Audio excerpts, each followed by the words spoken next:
Mga plano ng kalaban para sa mga estudyanteng Pasigueño na gawa na ni Mayor Vico Soto?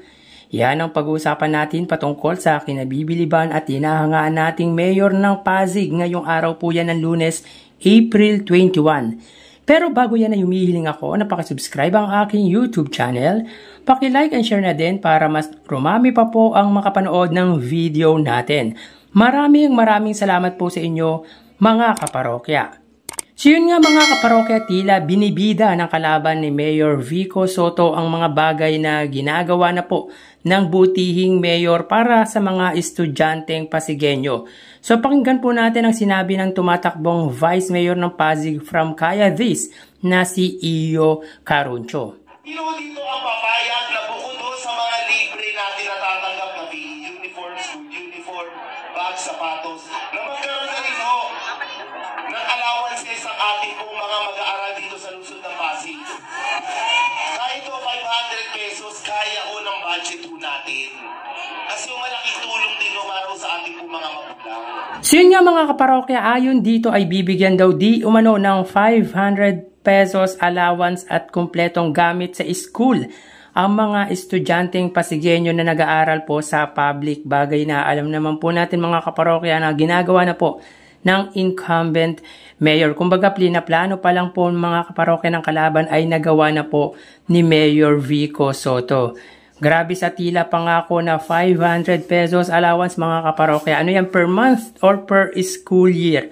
Maliit kung per school year yan mga kaparokya, pero kung per month, malaking bagay po siya. Kasi kung may 9 to 10 months kada school year, makakatanggap po ng 4,500 to 5,000 pesos ang mga estudyanteng Pasigueño. Baka yung mga estudyante sa Pasig ay mag-aral na lang po sa public kaysa sa private.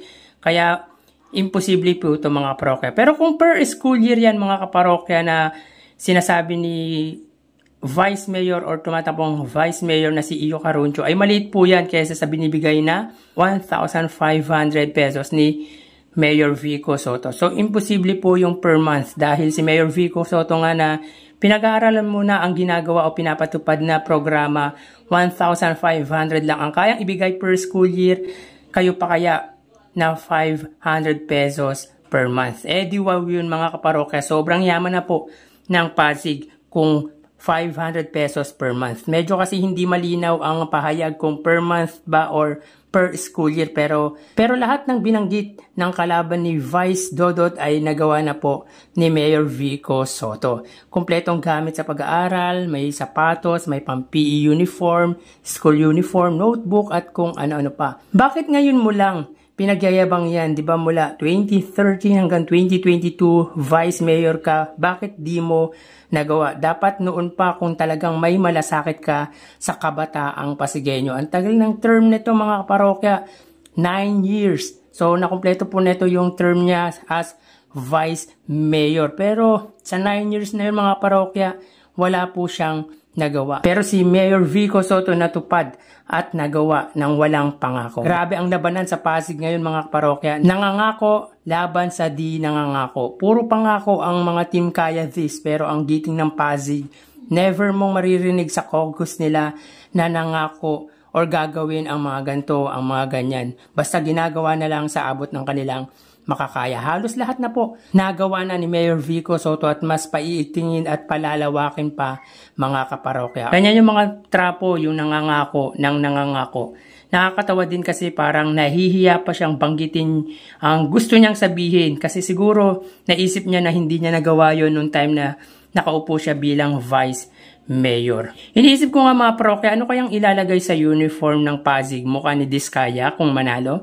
Nakakatawa, di ba? Anyways, sawa na ang mga Pasigueño sa puro pangako at kilalang kilala na kayo na hindi magandang pagpapatupad nyo sa lungsod Pasig. Bakit kanyo? Hindi nga nila natatanggap noon ang mga natatanggap na pribilehiyo ngayon ng mga taga-Pasig.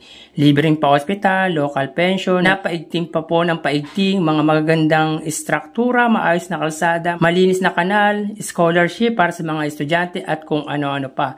Dati sa totoo lang, noong time na nagtatrabaho ako sa Pasig, that was 2016 to 2018, iwas ang ginagawa namin magkakatrabaho dahil po sa madalas po ang gagaling manghuli, talagang nagtatago pa po yung mga blue boys or yellow boys na tinatawag, yung mga nanghuli na parang MMDA sa Pasig. Pero ngayon parang maluwag ang Pasig dahil di na po nanguhuli unless kung may violation kang nagawa. So yun po ang totoo mga kaparokya. Ngayon mas nakilala na ang Pasig dahil sa magandang pamamalakad ng alkalde nito na si Mayor Vico Soto.